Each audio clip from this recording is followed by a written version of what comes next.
While I think it's pretty non-controversial to say that a lot of these newer Google TV boxes have gotten really quite good and actually very inexpensive, really great value propositions, I think it's also very fair to say that Google TV is far from perfect.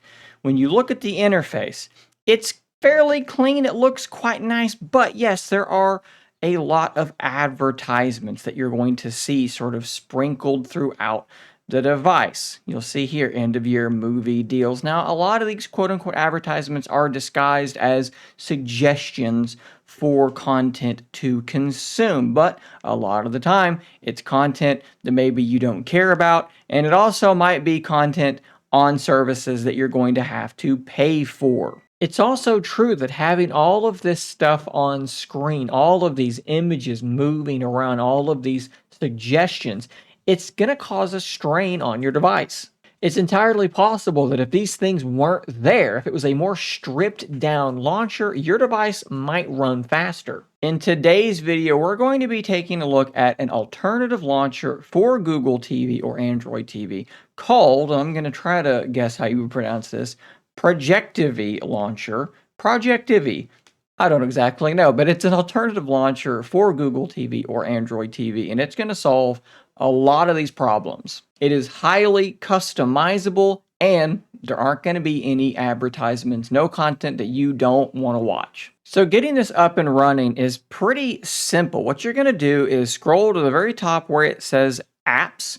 You're then going to scroll down to search for apps and games, and you're going to type in Project. Project is all you need. You can type out the full name if you want, but it's not necessary. Go ahead and hit that search button, and this is an app that is in the store, so it doesn't actually require any side loading or anything kind of funny at all. So let's just go ahead and hit that install button and let it do its thing. Once it's installed, go ahead and click on that open button, and it's going to take you through a very quick setup process.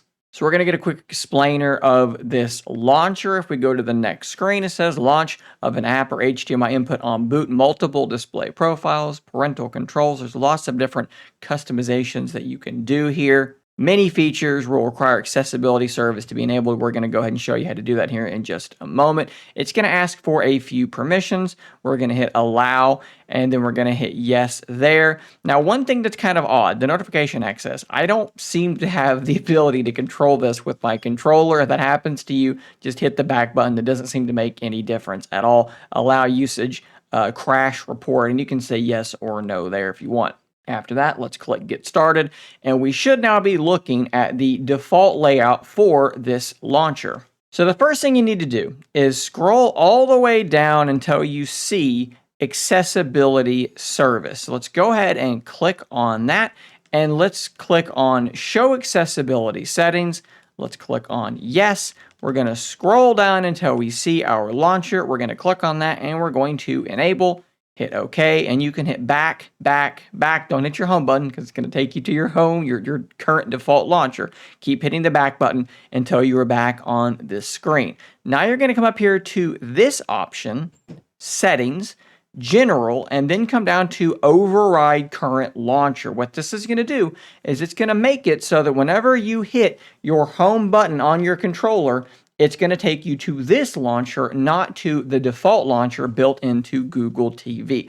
But it's time to start kind of cleaning this up just a little bit, and I'll show you how I like to have it set up, but this is not necessarily going to be the optimal setup for you. You do it the way you want to do it, but you're going to understand how to do this as I go through this. So come up here to the top where it has this little settings cog, and we're going to go to edit categories first. And as you can see, you can change all of these different categories, and several of these I don't want. About at the bottom, we're going to get rid of it. We're going to go do system at the bottom. Again, we're going to get rid of that as well. Display, I don't need that. Settings, I don't need that because it's at the top of the screen. And so what I have now is just TV apps and watch next, but we can do a little bit more. If we go into edit channels, you'll see a whole bunch of stuff here. Like I'm a big YouTube watcher. Shocking, I know. We're going to go into this and turn on subscriptions. So now what you're going to see are my YouTube subscriptions at the bottom. If I actually did that correctly, let's do that again and actually do it. Subscriptions, you have to make it visible. Duh, there are my subscriptions at the bottom. So now I've got my TV apps, my Watch Next, and my subscriptions all right there. Let's go into edit categories one more time, and let's go to TV apps. And what I'm going to do is I'm going to make these icons just a little bit bigger to make them sort of stand out a little bit. And of course, over here, you can go over to the left and you can reorder these channels as well. So you can move them around if you want to have your YouTube subscriptions above. Whatever you want to do, you can do that. But as you can see in the channels, every application you install might have these little channels for your watch list, whatever they might have. You can turn these things on, and there are lots of different options. Like if we look at the YouTube subscriptions again, let's actually turn on grid. And what that will do is it will make the subscriptions show up like this in a grid where you can actually scroll through them. If we go into the launcher settings, there's a little bit here as well for appearance. What I'm going to do is change the wallpaper instead of this Reddit wallpaper to dynamic colors. Now, it does look like you can set your own wallpaper if you have some sort of like a premium version. I don't, so we're just going to leave it on dynamic colors. And I think that actually looks pretty good. As you go from app to app, it'll sort of pick a primary color from that app icon. And then, of course, you do have the ability with your TV apps to go through these and long press on each one. You can either uninstall it, open app settings, you can reorder, which will allow you to sort of change the order that these icons are displaying. And everything is very, very customizable. And of course, the primary thing about this is that there are no ads. This is very, very lightweight. You're only going to be seeing the stuff that you use. One of my favorite features here is if I go to the settings cog for this category, I can actually go down here to the bottom and click on Manage Apps. And anything that I just don't use but I don't want to uninstall, I can just hide it. And just so you can see here, we'll go ahead and fire up YouTube, launch into the application, and when I hit home, we're going to come right back to this launcher. And for me, it does feel like it might be a little bit smoother, a little bit more responsive than that default launcher was, simply because it's not having to show nearly as much content. And maybe the most beautiful thing about this is that it is free. This is one of the most wonderful things about Android, is if there's something that you're not satisfied with about your device, there's a pretty good chance that you can go in and change that thing right down to the launcher, the very like bedrock experience that you're going to have on the device. Even when it's a set top, a streaming TV box, you can still do all of this customization, which I think is very, very cool. So what I'll do is I'll put a link to the launcher on the Play Store in the description down below. But of course, if you're on your TV, just go and search for it like